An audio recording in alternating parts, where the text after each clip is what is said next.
Le dossier du jour. Isabelle Rupin.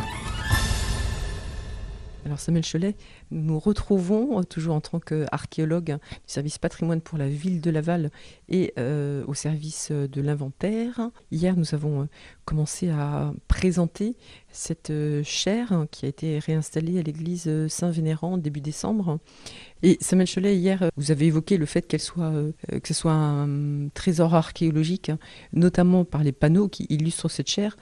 Et donc, vous avez mis l'eau à la bouche en nous parlant de ce cadre-là qui est au milieu, où Dieu bénit la ville de Laval.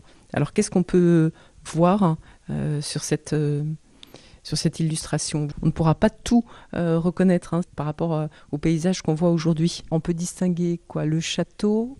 Alors effectivement, les visiteurs, les paroissiens, les paroissiennes pourront retrouver des monuments bien connus des Lavallois. À gauche, on voit le vieux château et notamment son donjon couronné de son our en bois. On trouve également au milieu la galerie du Châteauneuf. En revanche, entre cette galerie du Châteauneuf et le vieux château, une tour qui n'existe plus aujourd'hui, qui a été remplacée par l'aile sud du Châteauneuf, la tour dite de l'horloge. C'est elle qui rythmait la vie des Lavallois sous l'Ancien Régime, car comme son nom l'indique, elle avait un mécanisme rythmant la vie des Lavallois. Et tout à droite, deux monuments eux aussi disparus. Je prends celui qui est vraiment à l'extrémité droite avec un très haut clocher. C'est la collégiale Saint-Tugal, voilà, avec son clocher La Luane.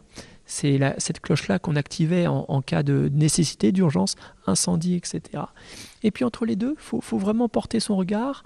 On voit une tour-porte, sommet couronnée d'un pavillon. C'était la tour dite de la Poterne, qui permettait de rentrer dans l'intramuros depuis la rue Val-de-Mayenne, et qui était surmonté de ce qu'on appelle dans le texte le cabinet doré, c'est-à-dire qu'on peut imaginer, c'est notamment connu pour Guy XVI et Guy XVII de Laval. C'était notamment un petit cabinet où ils pouvaient se retrancher à l'abri des regards.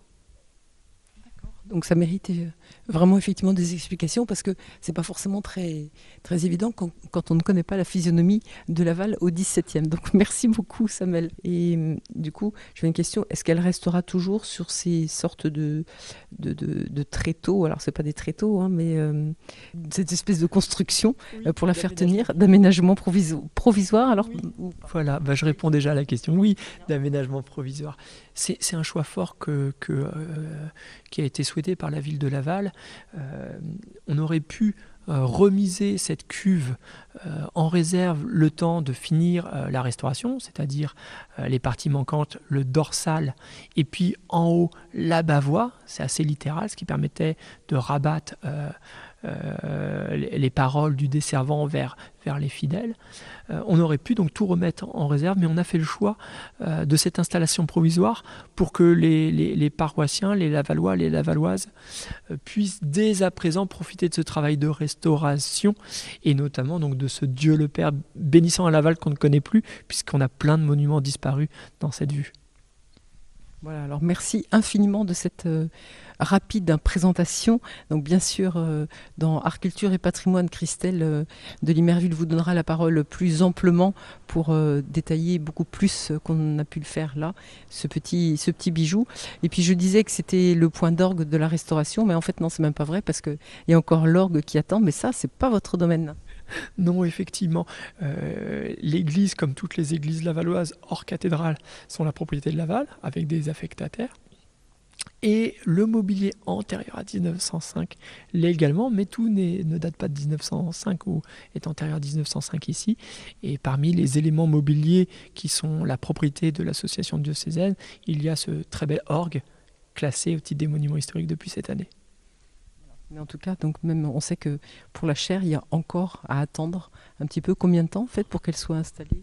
Un dossier initié il y a 2 ans et qui va encore nécessiter 2-3 longues années. Maintenant, on attend les rapports des restaurateurs qu'on va transmettre à la DRAC pour validation. Et puis là, on pourra passer à la préparation, l'engagement financier de la tranche 2, restaurer les 2 autres parties. La tranche 3, l'assemblage. D'accord, donc c'était une riche idée, effectivement, de ne pas attendre que tout soit terminé pour pouvoir le présenter. Voilà, merci beaucoup Samuel Cholet. À bientôt.